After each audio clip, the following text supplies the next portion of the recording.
Tuhan, hari ini buka mata rohani kami Tuhan, supaya kami melihat kebesaran Tuhan, bukan kebesaran masalah kami. Seperti Nabi Elisa katakan kepada Tuhan, buka mata hambanya. Itu berarti Elisa sudah lihat Tuhan. Itu sebabnya hari ini kami percaya, hari lepas hari, kami mau mata rohani kami, telinga rohani kami Tuhan bukakan.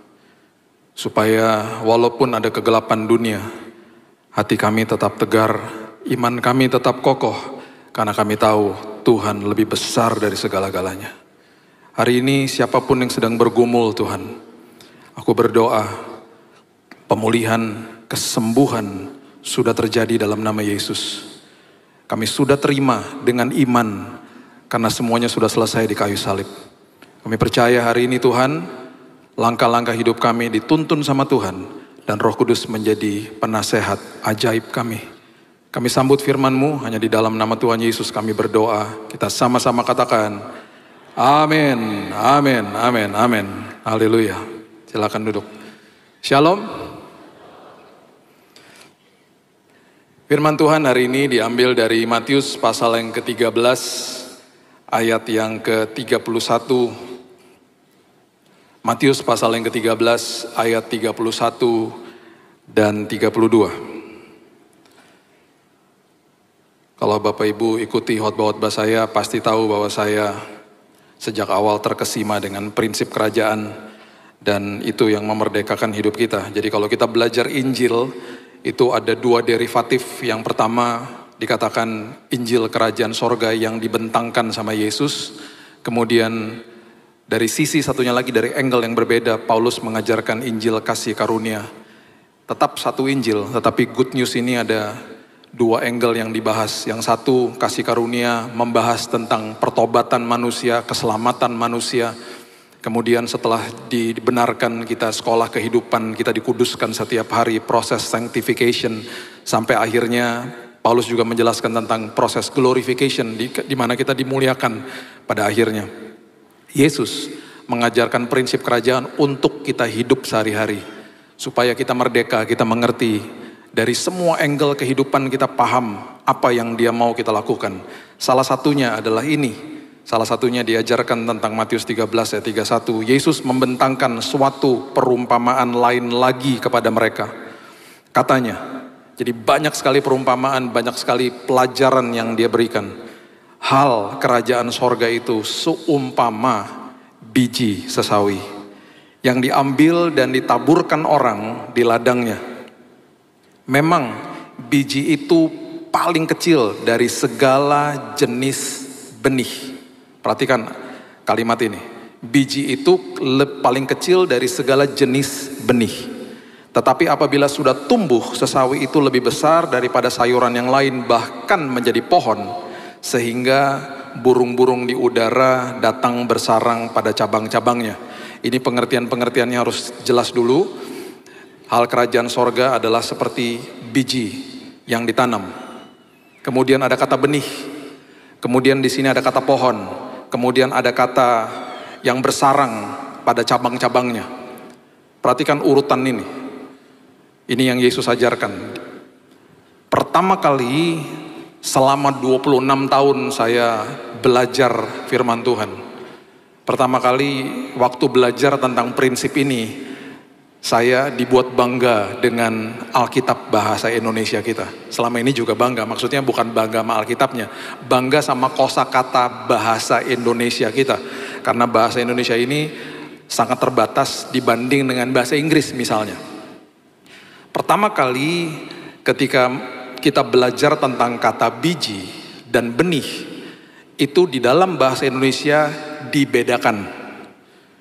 Kalau belajar bahasa Inggrisnya, versi-versi bahasa Inggris, dia hanya menyebutkan seed, hanya S-E-E-D.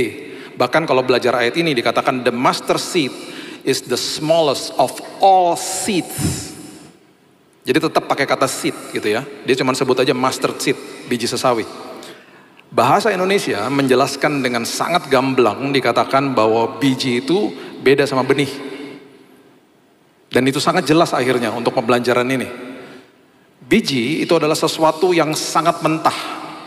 sesuatu yang raw, yang mentah, yang kita miliki.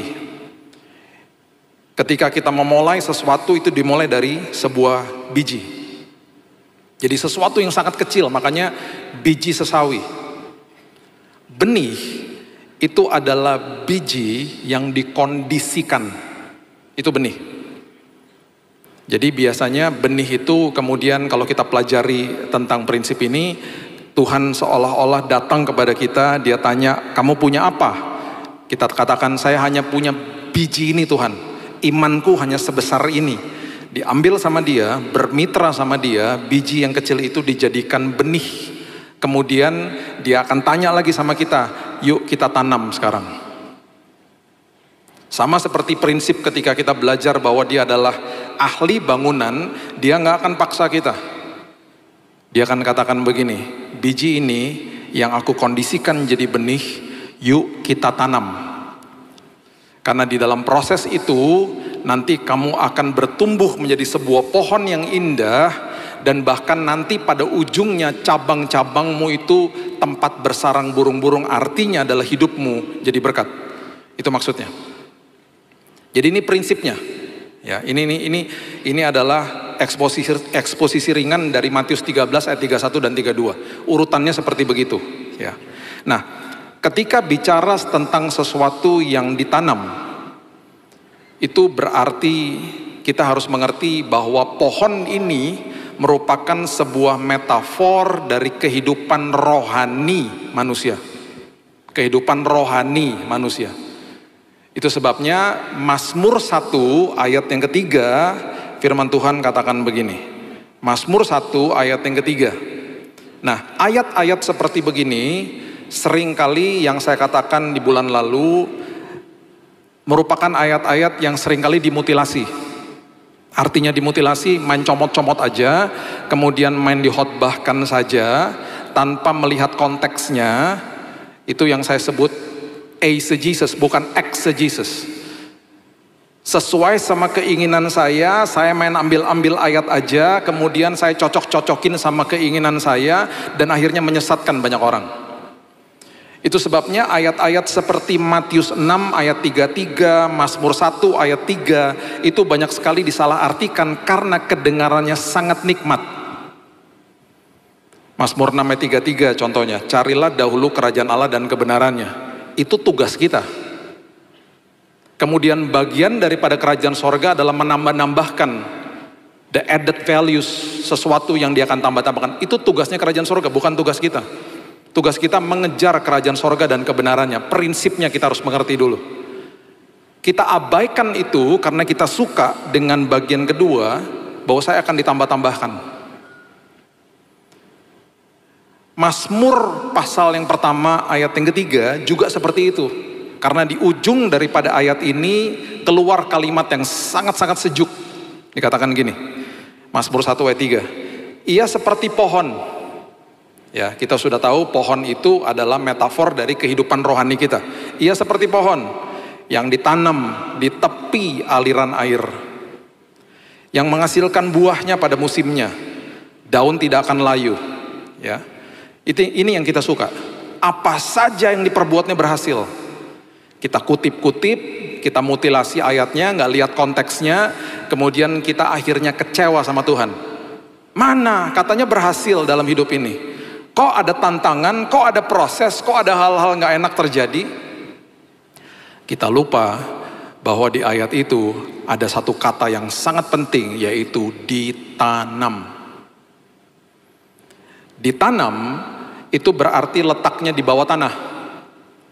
Letaknya berarti 11-12 sama bangkai. Itu sebabnya ketika di dalam sebuah proses, iblis akan datang sama kita karena kita merasa seperti bangkai, karena sebelah kanan kita itu letaknya sama di bawahnya tanah. Dia akan kerap kali katakan pengharapanmu pupus. Selesai udah. Dan kita percaya. Kita tidak paham bahwa peristiwa ditanam adalah peristiwa yang sangat indah. Karena biji yang dikondisikan jadi benih, kemudian ditanam sama Yesus, itu akan menghasilkan sebuah pohon yang indah. menghasilkan kehidupan yang indah. Satu-satunya yang Alkitab jelaskan tentang sesuatu yang harus dikubur dan tidak boleh tumbuh lagi, itu adalah masa lalu kita atau dosa kita. Ya. Roma pasalnya yang ke-6 ayat yang ke-4 dikatakan begini. Roma 6 ayat 4. Dengan demikian kita telah dikuburkan bersama-sama dengan Dia oleh baptisan dalam kematian, supaya sama seperti Kristus telah dibangkitkan dari antara orang mati oleh kemuliaan Bapa, demikian juga kita akan hidup dalam hidup yang baru. Ini adalah ayat yang digunakan ketika kita melakukan sebuah proses baptis. Proses baptis. Beberapa hari lalu saya membaptis seorang anak muda yang terima Yesus. Dan dia masih belum mengerti waktu saya katakan, waktu kamu nanti masuk ke dalam air, itu adalah proses di mana dosa masa lalumu dikubur, dan ketika engkau keluar dari air itu adalah proses di mana engkau menjadi manusia yang baru. Itu arti daripada ayat ini. Ya. 1 Petrus 1 ayat 23 mengatakan begini, 1 Petrus 1 ayat 23. Karena kamu telah dilahirkan kembali bukan dari benih yang fana. Wow. Jadi biji itu dikondisikan sama Tuhan jadi benih, kita lahir baru, bahkan kalau kita hidupnya sedang dipulihkan sama Tuhan, tumbuh sebuah pohon yang baru dalam hidup ini, bukan dari benih yang fana, tetapi dari benih yang tidak fana, oleh firman Allah yang hidup dan yang kekal. Luar biasa. Kerap kali sudah pasti kehidupan ini akan mengalami yang namanya bahkan kita sebut under pressure, di bawah tekanan. Itu adalah momen-momen ketika kita sedang ditanam sama Tuhan.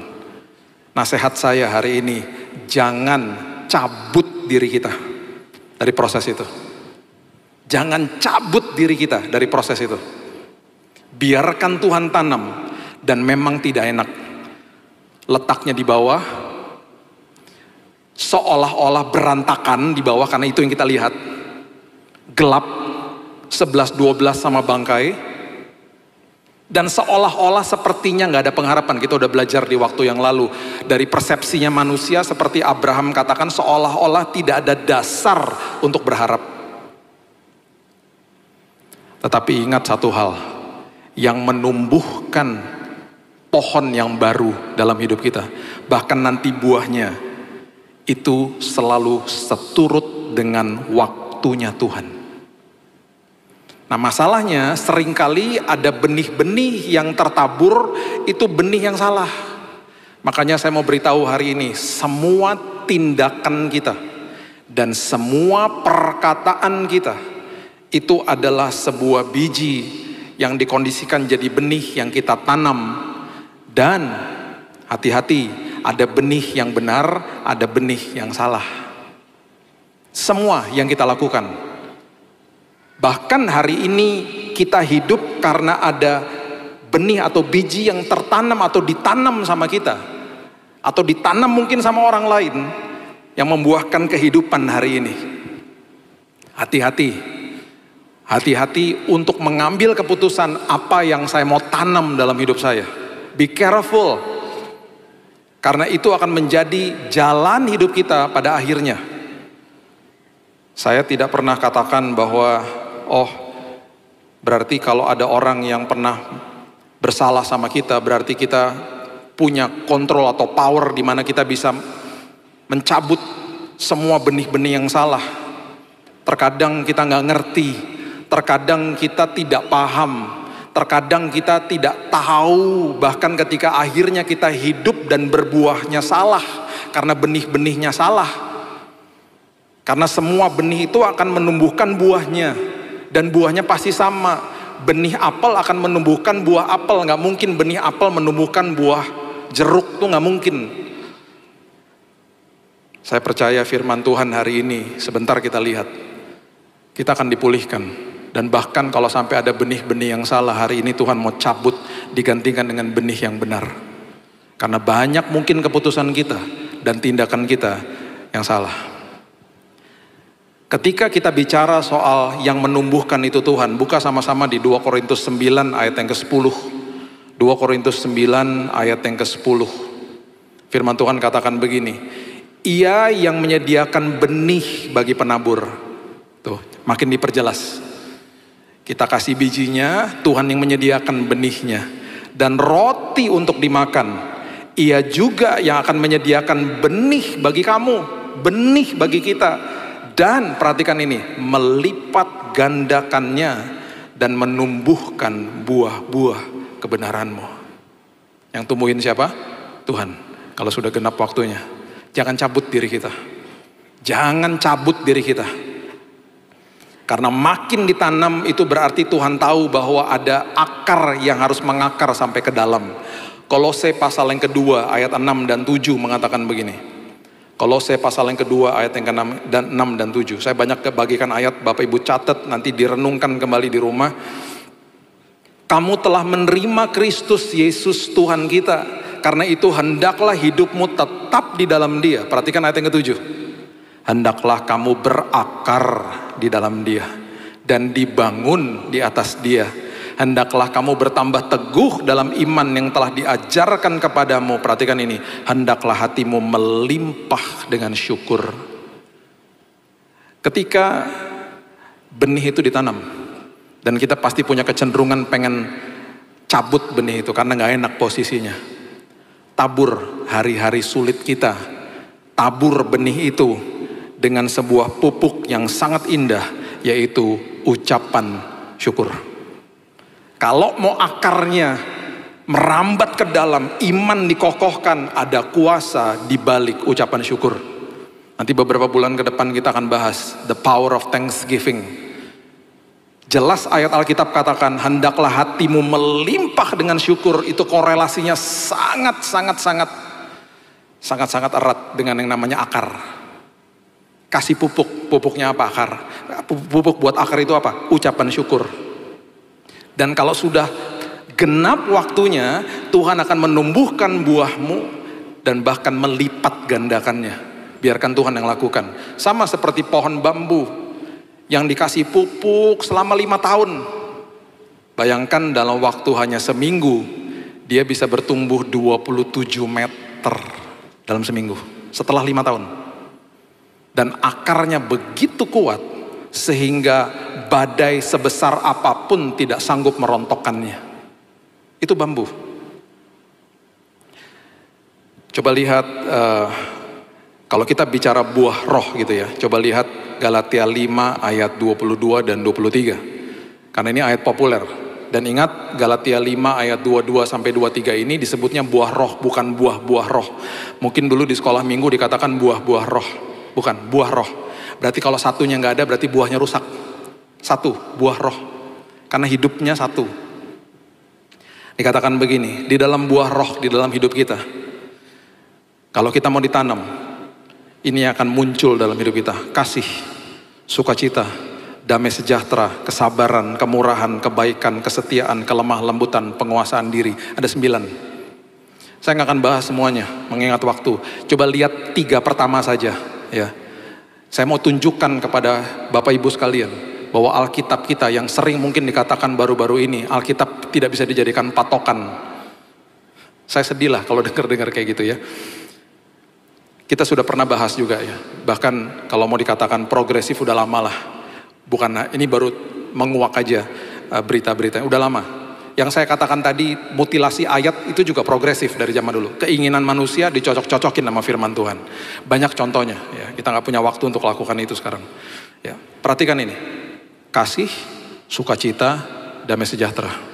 Urutannya luar biasa ya. Paulus menulis ini kepada jemaat di Galatia. Perhatikan apa yang ditulis sama Yohanes. Ya. Yohanes 15 ayat 10 dan 11. Ingat ya.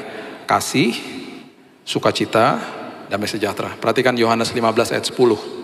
Jikalau kamu menuruti perintahku, kamu akan tinggal di dalam kasihku, seperti aku menuruti perintah Bapakku dan tinggal di dalam kasihnya.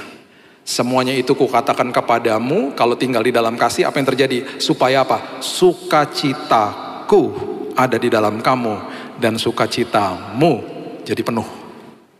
Urutannya jelas. Yang tulis berbeda loh. Walaupun yang penulisnya berbeda, sumbernya kan satu, Tuhan. Walaupun ditulis 1400 sampai 1500 tahun di dalam budaya, kultur, bahasa, background yang berbeda-beda, bahkan zaman yang berbeda-beda, tetap semuanya nyambung. Itu sebabnya Alkitab harus dijadikan patokan. 300 nubuatan tentang Yesus semuanya sudah digenapi. Itu probabilitasnya tidak mungkin. Kalau dengan bahasanya manusia, bahasa orang yang mengerti statistik, itu tidak mungkin 300 digenapi semua sama Yesus. Yohanes menulis, kalau engkau tinggal di dalam kasihku, sukacitamu jadi penuh. Disambung lagi sama Paulus ketika dia menulis suratnya untuk jemaat di Filipi. Filipi pasal yang keempat, ayat 4 sampai 7. Firman Tuhan katakan begini. Filipi 4 ayat 4 sampai 7. Bersukacitalah senantiasa dalam Tuhan. Sekali lagi ku katakan bersukacitalah. Kasih, sukacita toh. Sekarang dia mulai dengan sukacita. Yuk, ya, keep your joy. Bersukacitalah senantiasa. Hendaklah kebaikan hatimu diketahui semua orang, Tuhan sudah dekat. Jangan hendaknya kamu khawatir tentang apapun juga. Nyatakan dalam segala hal keinginanmu kepada Allah dalam doa dan permohonan dengan ucapan syukur. Perhatikan ayat 7. Kasih, sukacita, apa yang dikatakan ayat 7? Damai sejahtera Allah yang melampaui segala akal akan memelihara hati dan pikiranmu dalam Kristus Yesus. Wow.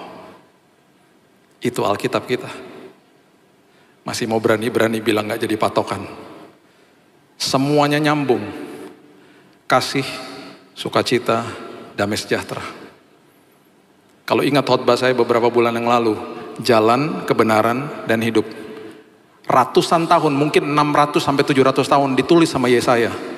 Penasehat ajaib, Allah yang perkasa, Bapa yang kekal, Raja damai. Itu kaitannya dengan apa? Jalan, kebenaran, dan hidup. Masuk ke dalam jalannya Tuhan. Orang bilang apa? Mana ujungnya? Kan gak kelihatan. Kan Tuhan seringkali memang tidak kasih tahu ujungnya. Sama seperti perjalanannya Abraham. Sama seperti perjalanannya Majus. Mereka gak pernah tahu kota yang mereka akan tujui. Mereka hanya percaya sama pimpinan Tuhan. Tuhan katakan apa? Masuk ke dalam jalanku. Karena aku adalah penasehat ajaib. Aku akan nasihati kamu nanti selagi berjalan. Selagi berjalan kamu akan menemukan kebenaran. Apa kebenarannya? Kamu akan tahu dan kamu akan sadar bahwa Allahmu adalah Allah yang perkasa. Dan di dalam perjalananmu kau akan tahu bahwa Bapakmu adalah Bapak yang kekal. Dan setelah itu kamu akan menghidupi sebuah hidup yang berkelimpahan yang aku janjikan kepadamu. Kenapa? Karena aku adalah Raja damai. Dahsyat. Dahsyat. Itu Alkitab kita. Masih mau berani-berani bilang gak jadi patokan. Come on. Ini hanya segelintir yang saya bisa bagikan hari ini. Belum lagi yang banyak. Makanya sering kali saya nangis kalau baca Alkitab. Dan ketagihan. Ketagihan saya. Karena pewahyuannya sangat-sangat luar biasa. Setelah itu tumbuh. Ya, Mazmur tadi katakan apa? Ditanam. Ditanam berbuah pada musimnya. Berbuah pada musimnya kemudian dikatakan apa? Daunnya tidak akan layu. Wow, daunnya tidak akan layu. Berarti apa? Musim boleh berganti, daun gak akan layu.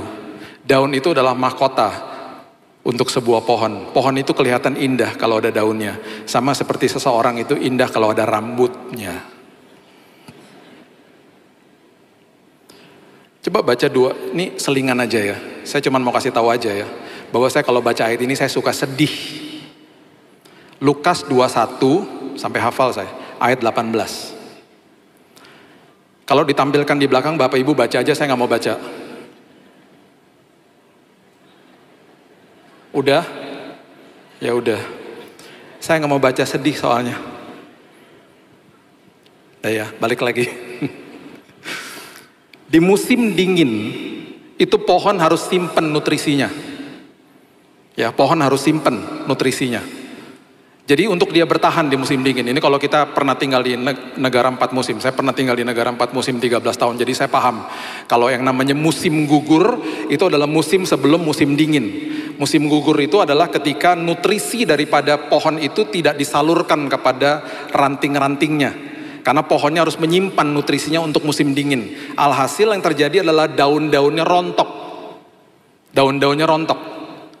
Kota mengeluarkan banyak uang untuk membersihkan. Karena licin, apalagi kalau campur sama air. Licin daun-daun itu. Tiap hari dibersihkan. Musim gugur. Kenapa? Karena pohonnya harus simpan nutrisinya. Nutrisi tidak disalurkan ke ranting, ranting tidak punya nutrisi, daun rontok.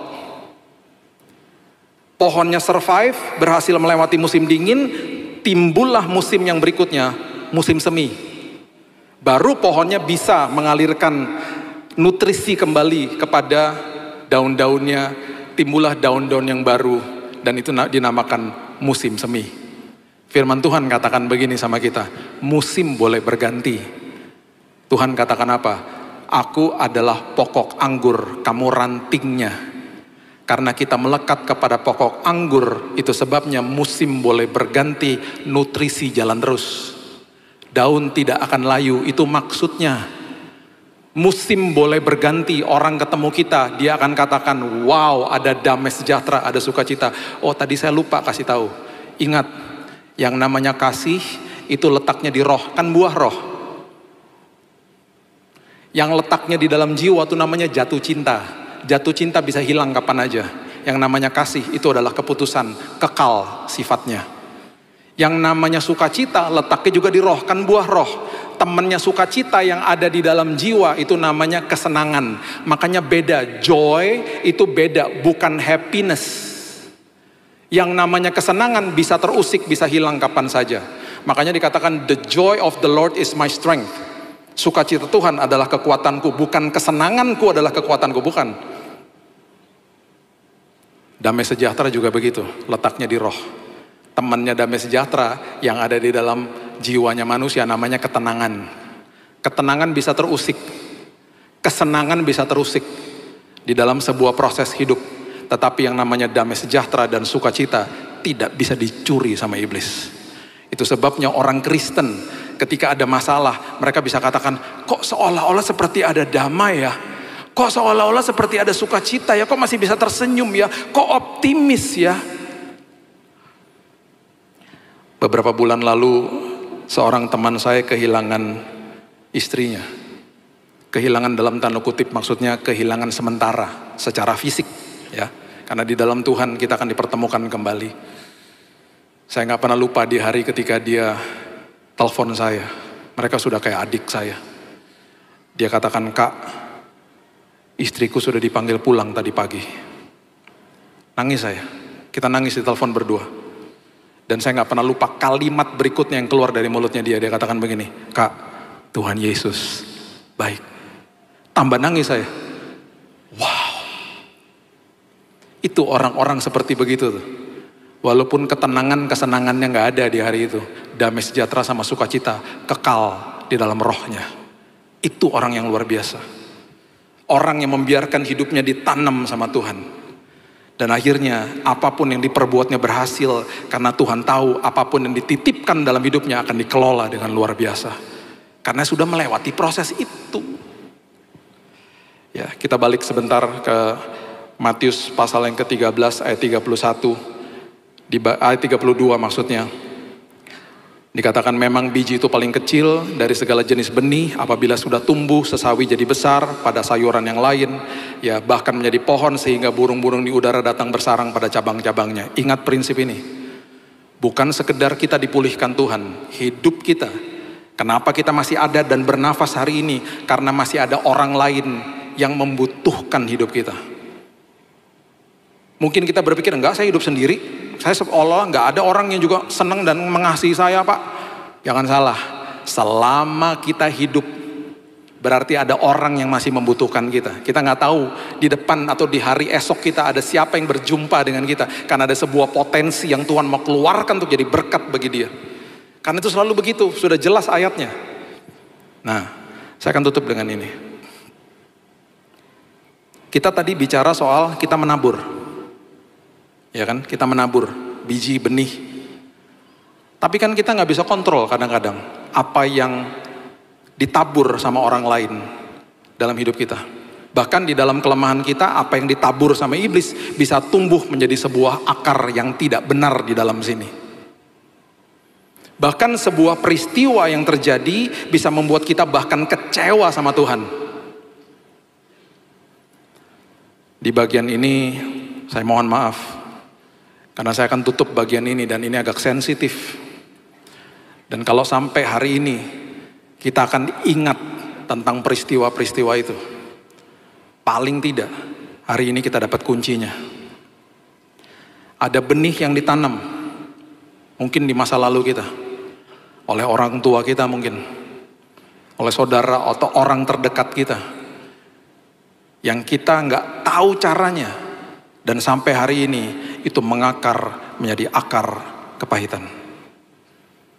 Sebuah momen peristiwa mungkin yang kita lakukan dalam hidup kita, sebuah kesalahan mungkin yang kita lakukan dalam hidup kita, dan kita hari ini punya kepahitan sama siapa? Diri sendiri. Menyalahkan diri sendiri, menyesal dan gak ada habis-habisnya.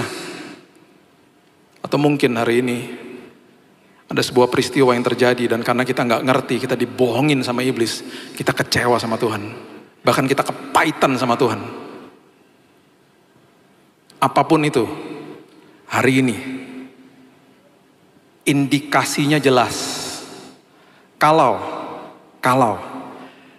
yang pertama, kalau peristiwa itu masih terekam di dalam pikiran kita, dan kita masih ngulang terus, dan kita bahkan membuat skenario sendiri dalam hidup kita. Bahkan kalau ada orang yang pernah nyakiti kita, kita membuat skenario di dalam pikiran kita. Nanti kalau aku ketemu kamu, ini pembalasanku, aku akan beginiin kamu nanti, dan lain sebagainya. Itu masih terngiang-ngiang di dalam pikiran kita. Itu adalah indikasi sudah ada akar kepahitan di dalam sini. Amsal 4 ayat 23 mengatakan, jagalah hatimu dengan segala kewaspadaan, karena dari situlah terpancar kehidupan. Yang kedua, kalau hari ini kita senantiasa masih mengeluarkan kata-kata negatif, sinis, sarkastik, asumsi, ada kemungkinan besar ada akar kepahitan di dalam sini. Karena mulut tidak bisa mengelabui hati. Bahkan mungkin kita tahu orang di sekitar kita yang kalau ketemu auranya negatif terus, ngelihat keburukan orang terus, gampang marah dan lain sebagainya. Hati-hati, itu indikasi masih ada kepahitan di sini yang gak pernah mau dibahas. Roma 3 ayat 14 mengatakan, mulut mereka penuh dengan sumpah serapah. Yang ketiga, indikasinya tubuh kita secara fisik sakit-sakitan. Gak itu mah lah, GERD lah, apalah dalam sini, terus menjalar ke lain-lain lah. Ada kemungkinan besar kita belum lepaskan pengampunan. Ada akar kepahitan di dalam sini. Dan yang paling bahaya, yang keempat, yang paling bahaya, indikasi orang yang kepahitan, orang-orang di sekitarnya dia, apalagi orang terdekat, pun mengalami kepahitan gara-gara dia. Ibrani pasal yang ke-12 ayat yang ke-15. Ibrani pasal yang ke-12 ayat 15. Dikatakan, jagalah supaya jangan ada seorang pun menjauhkan diri dari kasih karunia Allah. Perhatikan kalimat-kalimat ini. Ini ada kaitannya dengan 2 ayat terakhir yang saya bagikan. Oke, catat ini baik-baik. Jangan jauh-jauh dari kasih karunia Allah. Perhatikan ini. Agar jangan tumbuh akar yang pahit, yang menimbulkan kerusuhan dan yang mencemarkan banyak orang. Seorang bapak yang pahit sama bapaknya yang dulu dan gak pernah melepaskan pengampunan, ada kemungkinan besar anaknya pun pahit sama dia. Karena hal yang dia lakukan dulu, dia akan lakukan kepada anak-anaknya karena belum pulih. Papa saya adalah anak dari tentara Kenil di Manado. Dan papanya sangat kejam, saya gak pernah ketemu sama opa saya. Dia udah meninggal. Di kampung di Tomohon, itu dikenal sebagai Pak Lantang yang paling galak di situ. Tentara Kenil, besar badannya. Turunan Portugis. Papa saya udah kebiasaan diikat di pohon, ditelanjangin, disemutin semut merah, dipermalukan di kampungnya.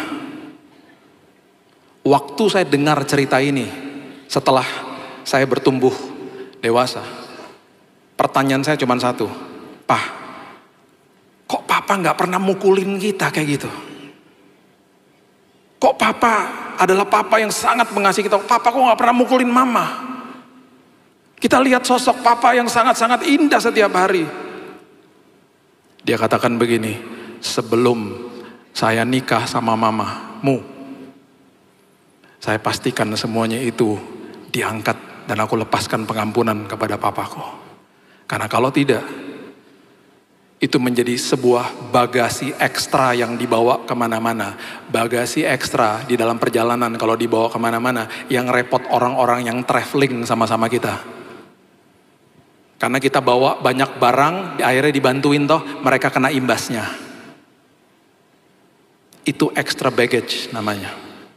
Hari ini, sekali lagi saya mohon maaf, karena saya harus kasih tahu ini, karena Tuhan mau pulihkan kita semuanya.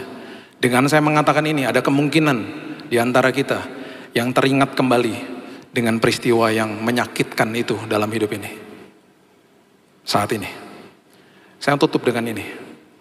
Setiap kali kita dengar dan kita bertemu dengan sebuah peristiwa atau perkataan orang yang mengingatkan kita tentang hal-hal yang buruk yang tertanam di dalam sini, itu yang saya sebut dan saya tutup sama ini ya, dengan momen, namanya momen api arang. Saya jelasin, momen api arang, jangan lupa peristiwa ini. Oke, saya bagikan 2 ayat ini dan saya berdoa ini memulihkan kehidupan kita semuanya. Yohanes 18 ayat 18. Yohanes 18 ayat 18. Sementara itu hamba-hamba dan penjaga-penjaga bait Allah telah memasang api arang. Ini adalah peristiwa ketika Petrus ngikutin Yesus masuk ke dalam rumahnya imam besar Kayafas. Ya, dia ikutin ke situ dan hari lagi dingin, mereka kemudian pasang, mungkin kalau kita lihat di film-film ada gentong isinya kayu-kayu, dipasangin api karena mereka mau bersanding. Bersanding itu berarti menghangatkan diri di situ. Dikatakan begini, sebab hawa dingin waktu itu, mereka berdiri berdiam di situ. Berdiam itu menghangatkan diri. Juga Petrus berdiri berdiam bersama-sama dengan mereka. Peristiwa ini adalah peristiwa di mana Petrus menyangkal Yesus 3 kali. Karena ditanya sama hamba perempuan dari tempat istananya Kayafas, "Loh, kamu kan muridnya?" "Bukan." 3 kali. Yesus mati, Yesus bangkit. Penampakan diri Yesus yang ketiga itu ada di Danau Tiberias. Murid-muridnya ada berapa? Ada 7. Dan ini luar biasa, angka-angka di Alkitab itu adalah simbol-simbol yang dahsyat, gak sembarangan ditulis. 3 angka kebangkitan, 7 angka sempurna dalam firman Tuhan. Ada 7 muridnya di situ. Simon Petrus, Thomas, anaknya Zebedius, berarti apa? Yohanes sama Yakobus. Ada Nathanael, ada 2 lagi murid yang tidak disebutkan namanya. Ada 7 di situ. Mereka lagi menjala ikan. Yesus lagi ada di pesisir di pantainya. Tahu nggak dia ngapain? Dia lagi buatin mereka breakfast, makan pagi. Perhatikan ayat terakhir ini, Yohanes 21 ayat 9. Yohanes 21 ayat 9. Ketika mereka tiba di darat, mereka melihat apa? Api arang. Dan di atasnya ikan dan roti. Ada siapa? Ada Simon Petrus. Mereka belum ngomong loh. Dari pertama-pertama mereka berjumpa, Yesus belum pernah ngungkit-ngungkit apapun. Bahkan gak pernah diungkit sama dia. Di momen ini, Petrus teringat sama momen api arang pada malam hari itu ketika sedang dingin dia bersanding di sampingnya. Dia pasti teringat. Aduh, dia merasa bersalah. Sesuatu momen peristiwa yang mengingatkan tentang sesuatu kejadian yang tidak enak di dalam hidup ini. Nanti Bapak Ibu baca sendiri di rumah ya. 3 kali dia tanya gini sama Petrus. Apakah dia tanya gini, kenapa kamu menyangkal saya? Gak pernah. Dia cuma tanya gini, kamu sayang gak sih sama aku? Iya Tuhan, aku sayang sama kamu. Dia tanya lagi, kamu sayang gak sih sama aku? Dia gak pernah tuduh. Dan dia lagi kasih tahu, kamu kan udah tahu, saya udah mati buatmu. Kamu tahu betapa sayangnya aku sama kamu. Dia gak pernah tuduh, dia tanya isi hatimu, sayang gak kamu sama aku? 3 kali ditanya, 3 kali Petrus menjawab, yes, I love you Lord. Dan 3 kali dia katakan, gembalakan dombaku. Hari itu, Petrus mengalami yang namanya kasih karunia Tuhan. Dan semua momen-momen yang menyakitkan itu, hari itu dipulihkan. Semua benih kepahitan apapun dicabut sama Tuhan. Dia tanam sebuah benih yang baru, namanya grace, kasih karunia. Itu sebabnya firman Tuhan katakan, jangan jauh-jauh dari kasih karunia. Hari ini, kalau ada yang sampai ingat tentang momen-momen itu dalam hidupmu, lepaskan pengampunan. Biarkan Tuhan mengingatkan momen api arang ini. Nanti satu hari kita mungkin akan ingat lagi. Ketika lihat peristiwa, ketika ada orang ngomong, mungkin ingat lagi sama momen-momen yang dulu.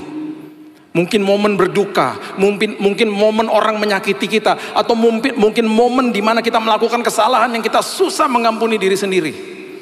Ketika itu terjadi lagi, itu adalah momen api arang yang Roh Kudus lagi ingatkan sama kita. Di momen itu, pastikan engkau katakan dalam hatimu, terima kasih Tuhan. Kasih-Mu nyata, kasih-Mu besar dalam hidupku. Dan engkau telah mencabut semua akar kepahitan, menanam dengan benih yang baru, supaya tumbuh sebuah pohon kehidupan yang luar biasa. Berikan tepuk tangan kita untuk Tuhan kita. Haleluya. Bapa yang baik, terima kasih Tuhan. Terima kasih hari ini keputusan kami.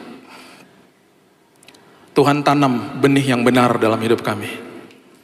Dan kalau sampai ada benih-benih kepahitan dalam hidup kami, dan mungkin hari ini kami baru sadar, Tuhan ini momennya di mana Tuhan akan cabut itu semuanya. Kami mengambil keputusan untuk melepaskan pengampunan buat orang yang bersalah kepada kami. Kami melepaskan pengampunan buat diri kami sendiri. Dan kami mau stop untuk kecewa sama Tuhan. Kami gak mau percaya sama kebohongan iblis. Karena semua rancangan Tuhan itu indah bagi kami. Di momen api arang ini Tuhan, di mana mungkin kami ingat tentang momen-momen itu. Angkat Tuhan semua akar-akar kepahitan dalam hidup kami. Tanami dengan benih yang baru. Benih yang akan menumbuhkan pohon kehidupan. Yang menghasilkan buah roh. Di mana hidup kami, akhirnya ranting-ranting hidup kami menjadi tempat tenggeran daripada kehidupan orang lain, menjadi berkat bagi orang lain. Terima kasih Bapa yang baik. Ini hidup kami, kasih karunia-Mu ada, nyata, terjadi atas kami hari ini. Thank you Lord. Terima kasih Tuhan buat kasih-Mu. Kami terima firman kebenaran dan kami akan jadi pelakunya. Hanya di dalam nama Tuhan Yesus kami sudah berdoa dan mengucap syukur. Kita sama-sama katakan amin. Tuhan berkati.